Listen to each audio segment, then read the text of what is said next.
Okay guys, what we got today is talking about equipment, the equipment that I use and the belt system that I've developed over many years. So we got first of all the squeegee that I use is Etor brand squeegee with the black handle.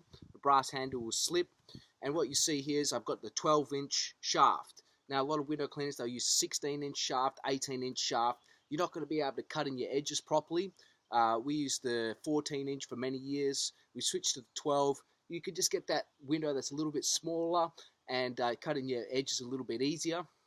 I've got on the rubber is a Etor brand rubber. See, it hangs a little bit over the edge here and here, so you can get the dig into your frames.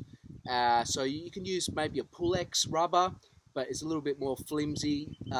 It's not going to last as long. With these Etor rubbers, we change them probably once a day. Always have a fresh rubber. It's a big secret. So basically, the squeegee would come into the holster and go down. All this stuff you can buy at hardware stores, cleaning supply stores, stuff like that. What we've got on this holster is we've taped on the cap of a pipe. So basically there's not going to be dripping down your legs, dripping on the floor. So I've got my applicator here, sits in the holster, sits flat in the holster here.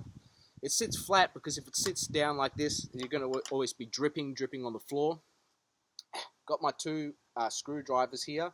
One is my Phillips, in case I need to unscrew anything, maybe a fly screen. The other is the flathead, so I can dig into the tracks and clean the track. Now, what you notice here is I've got a bottle of water on my hip. See, we don't use a bucket. 90% of the jobs we don't use a bucket. You know, if you're doing a commercial job, a car dealership, say, got big frames of windows, you use a bucket. But, you know, 90% of the jobs, like I says, we use the bottle on the hip. You've got exactly the amount of water that you need for each window. See, if I've got the bucket, I've got to put on enough water for, say, 8 windows. I've got too much water for the first window.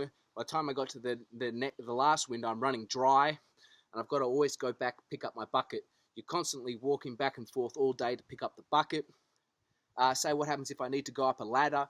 You know, I don't have to carry my bucket up the ladder. I've got my bottle on the hip. And you say, well, it's going to run out of water. You know, the bottle goes a really long way. I'll get through a big 2-story house insides with just the bottle on the hip. If it does run out of water, what I've got is I've got my bottle of concentrate on me. It's filled with dishwashing detergent and cloudy ammonia. I just find a tap in the laundry, in the kitchen. Outside, you always find a hose. Just unscrew it, take out my concentrate, put a little bit of concentrate in, fill it up with water, away you go again. So the bottle on the hip's probably the biggest thing. The next biggest thing is the scrims. You can see I've got a big pack full of scrims here. So this is about the size we use, a lot smaller than normal scrims. You see most window cleaners will have 1 or 2 scrims on them, and they'll put it over their shoulder like this. It's a big tip, don't put a wet scrim on your shoulder. You'll get a knot in your back and the back of your shoulder. Very painful, and you'll think it's because you've been squeegeeing. It's not. It's because you've had a wet scrim on your t-shirt and your t-shirt's got wet, and once you get that problem, it's very difficult to get rid of, and it's very painful. So I've got a whole pack full of scrims. We'll go through a big trash bag every day of scrims. So what I'll do is I'll use my scrim. Once it gets wet or too dirty from doing tracks or so, I put it in my dirty scrims pack. So I've got a pack of clean scrims. I've got a pack for my dirty scrims or wet scrims. And so that's my 2 packs here. And I've got 1 pack on the back for miscellaneous items. I've got my concentrate there. I've got my black handle scraper or a blade, you know, to get you know, tape, sulfur spots, stuff like that. And also got my colonial in there for the colonial doors or French doors, if you will. So I'll give a little bit of a demonstration here. Take my applicator out. I'm doing this window. I assess how much water that I need. So also with the concentrate bottle, you got a big feature window that you really want to make gleam, or you got a kitchen window, lots of spots. Just put a little line down on your applicator of concentrate. It's going to make a big difference. So I come to the window. I got my dirty scrim in hand, wet scrim. So I soap up the window. If you've got a difficult edge on the window, a difficult edge to cut in, just take a little bit out of the water out of the way. So here I come here, cleaning my window down. Wipe up the excess,